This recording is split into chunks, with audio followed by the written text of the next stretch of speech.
ओम शांति। 25 अक्टूबर 2020 की मुरली है।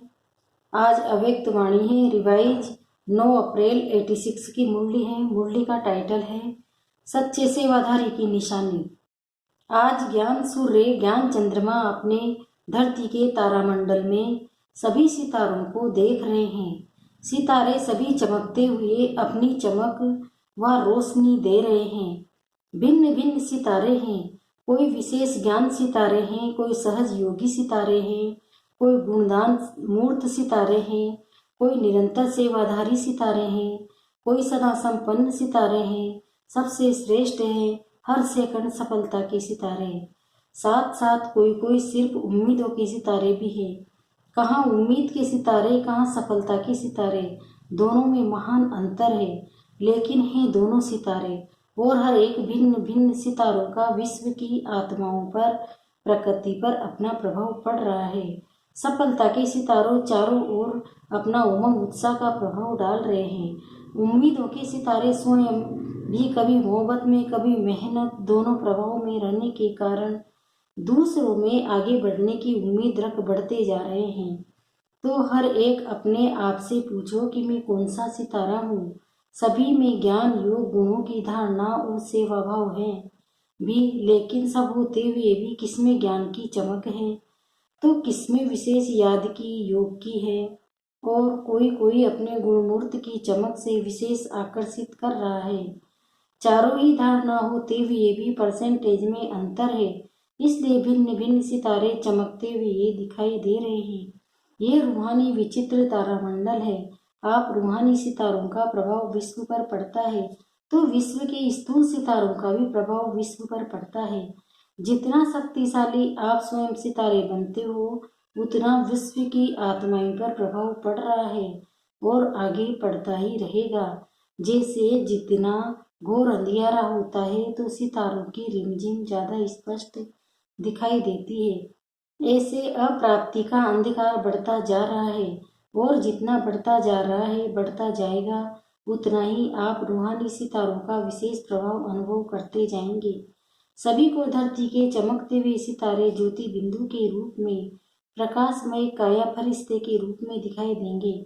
जैसे अभी आकाश के सितारों के पीछे वह अपना समय, एनर्जी और धन लगा रहे हैं, ऐसे रूहानी सितारों को देख आश्चर्यवत होते रहेंगे। जैसे सभी आकाश में सितारों को देखते हैं, ऐसे इस धरती के मंडल में चारों ओर फरिश्तों की झलक और ज्योतिर्मय सितारों की झलक देखेंगे, अनुभव करेंगे। ये कौन है, कहाँ से इस धरती पर अपना चमत्कार दिखाने आए हैं। जैसे स्थापना के आदि में अनुभव किया है कि चारों ओर ब्रह्मा और कृष्ण के साक्षात्कार की रहर फैलती गई। वह कौन है, ये क्या दिखाई देता है, ये समझने के लिए बहुतों का अटेंशन गया। ऐसे अब अंत में चारों ओर ये दोनों रूप, ज्योति और फरिश्ता, उसमें बाप दादा और बच्चे सबकी झलक दिखाई देगी और सभी का एक से अनेकों का इसी तरह स्वतः ही अटेंशन जाएगा। अभी ये दिव्य दृश्य आप सबके संपन्न बनने तक रहा हुआ है। फरिश्तेपन की स्थिति सहज और स्वतः अनुभव करे, तब वह साक्षात फरिश्ते साक्षात्कार में दिखाई देंगे। वह सर्व वर्ष फरिश्तेपन की स्थिति के लिए विशेष दिया हुआ है। कई बच्चे समझते हैं कि क्या सिर्फ याद का अभ्यास करेंगे, वह सेवा भी करेंगे, वह सेवा से मुक्त हो तपस्या में ही रहेंगे। बाप दादा सेवा का यथार्थ अर्थ सुना रहे हैं। सेवा भाव अर्थात सदा हर आत्मा के प्रति शुभ भावना, श्रेष्ठ भावना का भाव। सेवा भाव अर्थात हर आत्मा की भावना प्रमाण फल देना। भावना हद की नहीं, लेकिन श्रेष्ठ भावना। आप सेवाधारियों प्रति अगर कोई रूहानी स्नेह की भावना रखते, शक्तियों के सहयोग की भावना रखते, खुशी की भावना रखते, शक्तियों के प्राप्ति की भावना रखते, उमंग उत्साह की भावना रखते, इसे भिन्न भिन्न भावना का फल अर्थात सहयोग द्वारा अनुभूति कराना, तो सेवा भाव इसको कहा जाता है। सिर्फ स्पीच करके आ गए या ग्रुप समझकर आ गए, कोर्स पूरा करा के आ गए, व सेंटर खोल कर आ गए, इसको सेवा भाव नहीं कहा जाता। सेवा अर्थात किसी भी आत्मा को प्राप्ति का मेवा अनुभव कराना। ऐसी सेवा में तपस्या सदा साथ है। तपस्या का अर्थ सुनाया। दृढ़ संकल्प से कोई भी कार्य करना। जहाँ यथार्थ सेवा भाव है वहाँ तपस्या का भाव अलग नहीं। त्याग, तपस्या, सेवा, इन तीनों का कंबाइंड रूप सच्ची सेवा है। और नामधारी सेवा का फल अल्पकाल का होता है। वहीं सेवा की और वहाँ की अल्पकाल के प्रभाव का फल प्राप्त हुआ और समाप्त हो गया। अल्पकाल के प्रभाव का फल अल्पकाल की महिमा है। बहुत अच्छा भाषण किया, बहुत अच्छा कोर्स कराया, बहुत अच्छी सेवा की, तो अच्छा अच्छा कहने का अल्पकाल का फल मिला और उसको महिमा सुनने का अल्पकाल का फल मिला। लेकिन अनुभूति कराना, अर्थात बाप से संबंध जुड़वाना, शक्तिशाली बनाना, यह है सच्ची सेवा।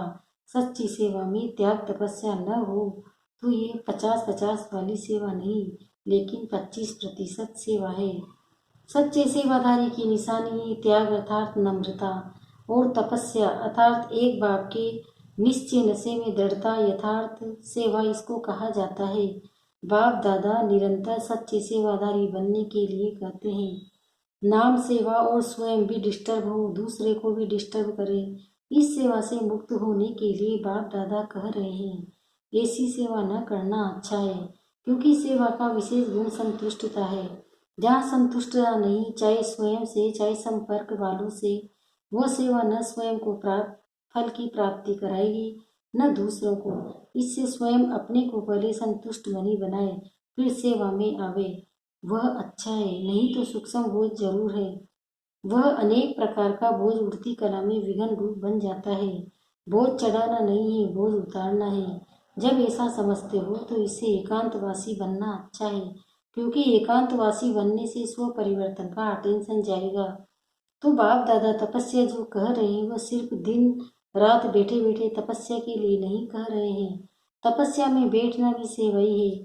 लाइट हाउस, माइट हाउस बन शांति की शक्तियों की किरणें द्वारा वायुमंडल बनाना, तपस्या के साथ मनसा सेवा जुड़ी हुई है, अलग नहीं है। नहीं तो तपस्या क्या करेंगे। श्रेष्ठ आत्मा ब्राह्मण आत्मा तो हो गए, अब तपस्या अर्थात स्वयं सर्व शक्तियों से संपन्न बन दृढ़ स्थिति, दृढ़ संकल्प द्वारा विश्व की सेवा करना। सिर्फ वाणी की सेवा नहीं, जैसे सुख शांति पवित्रता का आपस में संबंध है, वैसे त्याग तपस्या सेवा का संबंध है। बाप दादा तपस्वी रूप अर्थात शक्तिशाली सेवाधारी रूप बनाने के लिए कहते हैं। तपस्वी रूप की दृष्टि भी सेवा करती है, उनका शांत स्वरूप चेहरा भी सेवा करता है। तपस्वी मूर्ति के दर्शन मात्र से भी प्राप्ति की अनुभूति होती है। इसलिए आजकल देखो तो हट से तपस्या करते हैं, उनके दर्शन के पीछे भी कितनी भीड़ हो जाती है। यह आपकी तपस्या के प्रभाव का यादगार अंत तक चला आ रहा है। तो समझा सेवा भाव किसको कहा जाता है। सेवा भाव अर्थात सेवा की कमजोरी को समाने का भाव, कमजोरियों को समाना, कमजोरियों का सामना करने का भाव नहीं, समाने का भाव, स्वयं सहन कर दूसरे को शक्ति देने का भाव। इसलिए सहन शक्ति कहा जाता है। सहन करना शक्ति बढ़ना और शक्ति देना। सहन करना मरना नहीं है। कई सोचते हैं हम तो सहन करते करते मर जाएंगे, क्या हमें मरना ही है क्या। लेकिन यह मरना नहीं है, यह सबके दिलों में इसने से जीना है। कैसा भी विरोधी हो, रावण से भी तेज हो, एक बार नहीं 10 बार सहन करना पड़े, फिर भी सहन शक्ति का फल अविनाशी और मधुर होगा, वह भी जरूर बदल जाएगा। सिर्फ यह भावना नहीं रखो कि मैंने इतना सहन किया तो ये भी कुछ करे। अल्पकाल के फल की भावना नहीं रखो, रहम भाव रखो, इसको कहा जाता है सेवा भाव। तो इस वर्ष ऐसी सच्ची सेवा का सबूत दे, सपूत की लिस्ट में आने का गोल्डन चांस दे रहे हैं। इस वर्ष ये नहीं देखेंगे कि मेला व फंक्शन बहुत अच्छा किया, लेकिन संतुष्ट मनिया बन संतुष्टता की सेवा में नंबर आगे जाना है। विघ्न विनाशक टाइटल के सेरेमनी में इनाम लेना है। समझा, इसी को ही कहा जाता है नष्टो मोह स्मृति स्वरूप। तो 18 वर्ष की समाप्ति का ये विशेष संपन्न बनने का अध्याय स्वरूप में दिखाओ, इसको ही कहा जाता है बाप समान बनना। अच्छा, सदा चमकते हुए रूहानी सितारों को, सदा संतुष्टता की लहर फैलाने वाली संतुष्ट मणियों को सदा एक ही समय पर त्याग, तपस्या, सेवा का प्रभाव डालने वाले प्रभावशाली आत्माओं को, सदा सर्व आत्माओं को रूहानी भावना का रूहानी फल देने वाले 20 स्वरूप बाप समान श्रेष्ठ बच्चों को बाप दादा का संपन्न बनने का याद प्यार और नमस्ते। हम बच्चों का भी बाप दादा को याद प्यार नमस्ते नमस्ते नमस्ते। अब बाबा पंजाब तथा हरियाणा जोन के भाई बहनों से अव्यक्त बाप दादा की मुलाकात। सदा अपने को अचल अडोल आत्माएं अनुभव करते हो। किसी भी प्रकार की हलचल में अचल रहना यही श्रेष्ठ ब्राह्मण आत्माओं की निशानी है। दुनिया हलचल में हो, लेकिन आप श्रेष्ठ आत्माएं हलचल में नहीं आ सकती। क्यों? ड्रामा की हर सीन को जानते हो। नॉलेजफुल आत्माएं, पावरफुल आत्माएं सदा स्वतः ही अचल रहती है, तो कभी वायुमंडल से घबराते तो नहीं है। निर्भय हो, शक्तियां निर्भय हो, या थोड़ा थोड़ा डर लगता है, क्योंकि ये तो पहले से ही स्थापना के समय से ही जानते हो कि भारत में सिविल वार होनी है।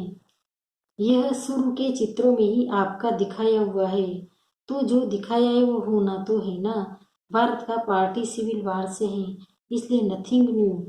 तो नथिंग न्यू है या घबरा जाते हो? क्या हुआ, कैसे हुआ, ये हुआ। समाचार सुनते देखते भी ड्रामा की बनी हुई भाभी को शक्तिशाली बन देखते और औरों को भी शक्ति देते, यही काम है ना। आप सबका दुनिया वाले घबराते, आप सब का दुनिया वाले घबराते रहते हैं और आप उन आत्माओं में शक्ति भरते। जो भी संपर्क में आए उसे शक्तियों का दान देते चलो, शांति का दान देते चलो। अभी समय अशांति के समय शांति देने का, तो शांति के मैसेंजर हो, शांति दूत गाए हुए है ना। तो कभी भी यहाँ भी रहते हो, चलते हो, सदा अपने को शांति के दूत समझकर चलो। शांति के दूत हैं, शांति का संदेश देने वाले हैं, तो स्वयं भी शांत स्वरूप शक्तिशाली होंगे और दूसरों को भी देते रहेंगे। वह अशांति देवे, आप शांति दो। वह आग लगाए, आप पानी डालो, यही काम है ना। इसको कहते हैं सच्चे सेवाधारी। तो ऐसे समय पर इसी सेवा की आवश्यकता है। शरीर तो विनाशी है, लेकिन आत्मा शक्तिशाली होती है। तो एक शरीर छूट भी जाता है तो दूसरे में याद की प्रारंभ चलती रहेगी, इसलिए अविनाशी प्राप्ति कराते चलो। तो आप कौन हो? शांति के दूत, शांति के मैसेंजर, मास्टर शांतिदाता, मास्टर शक्तिदाता। ये स्मृति सदा रहती है ना। सदा अपने को इसी स्मृति से आगे बढ़ाते चलो, औरों को भी आगे बढ़ाओ, यही सेवा है। गवर्नमेंट के कोई भी नियम होते हैं तो उसको पालन करना ही पड़ता है, लेकिन जब थोड़ा भी समय मिलता है तो मनसा से, वाणी से सेवा जरूर करते रहो। अभी मनसा सेवा की तो बहुत आवश्यकता है, लेकिन जब स्वयं में शक्ति भरी हुई होगी तब दूसरों को दे सकेंगे। तो सदा शांतिदाता के बच्चे शांतिदाता बनो। दाता भी हो तो विधाता भी हो। चलते फिरते याद रहे, मैं मास्टर शांतिदाता, मास्टर शक्तिदाता हूँ। इसी स्मृति से अनेक आत्माओं को वाइब्रेशन देते रहो, तब वो महसूस करेंगे कि इनके संपर्क में आने से शांति की अनुभूति हो रही है। तो यही वरदान याद रखना है कि आप समान, बाप समान मास्टर शांतिदाता शक्तिदाता बनना है। सभी बहादुर होना। हलचल में भी व्यर्थ संकल्प नहीं चले, क्योंकि व्यर्थ संकल्प व्यर्थ बनने नहीं देगा। क्या होगा ये तो नहीं होगा, वह कार्य है। जो होगा उसको शक्तिशाली होकर देखो और दूसरों को भी शक्ति दो। ये भी साइड सीन आती है। ये भी एक 22 प्लांट्स चल रहा है। 22 प्लांट समझ कर देखो तो घबराएंगे नहीं। अच्छा, विदाई के समय अमृत वेले, ये संगम युग अमृत वेला है। पूरा ही संगम युग अमृत वेला होने के कारण इस समय की सदा के लिए महानता गाई जाती है। तो पूरा ही संगम युग अर्थात अमृत वेला और डायमंड मॉर्निंग सदा बाप बच्चों के साथ और बच्चे बाप के साथ, इसलिए बेहद की डायमंड मॉर्निंग बाप दादा सदा कहते भी हैं, रहते हैं, लेकिन व्यक्त स्वरूप में व्यक्त देश के हिसाब से आज भी सभी बच्चों को सदा साथ साथ रहने की मॉर्निंग कहो, गोल्डन मॉर्निंग कहो, डायमंड मॉर्निंग कहो, जो भी कहो वो बाप दादा सभी बच्चों को दे रहे हैं। स्वयं भी डायमंड हो और मॉर्निंग भी डायमंड है, और भी डायमंड बनाने की, इसलिए सदा साथ रहने की गुड मॉर्निंग अच्छा वरदान है।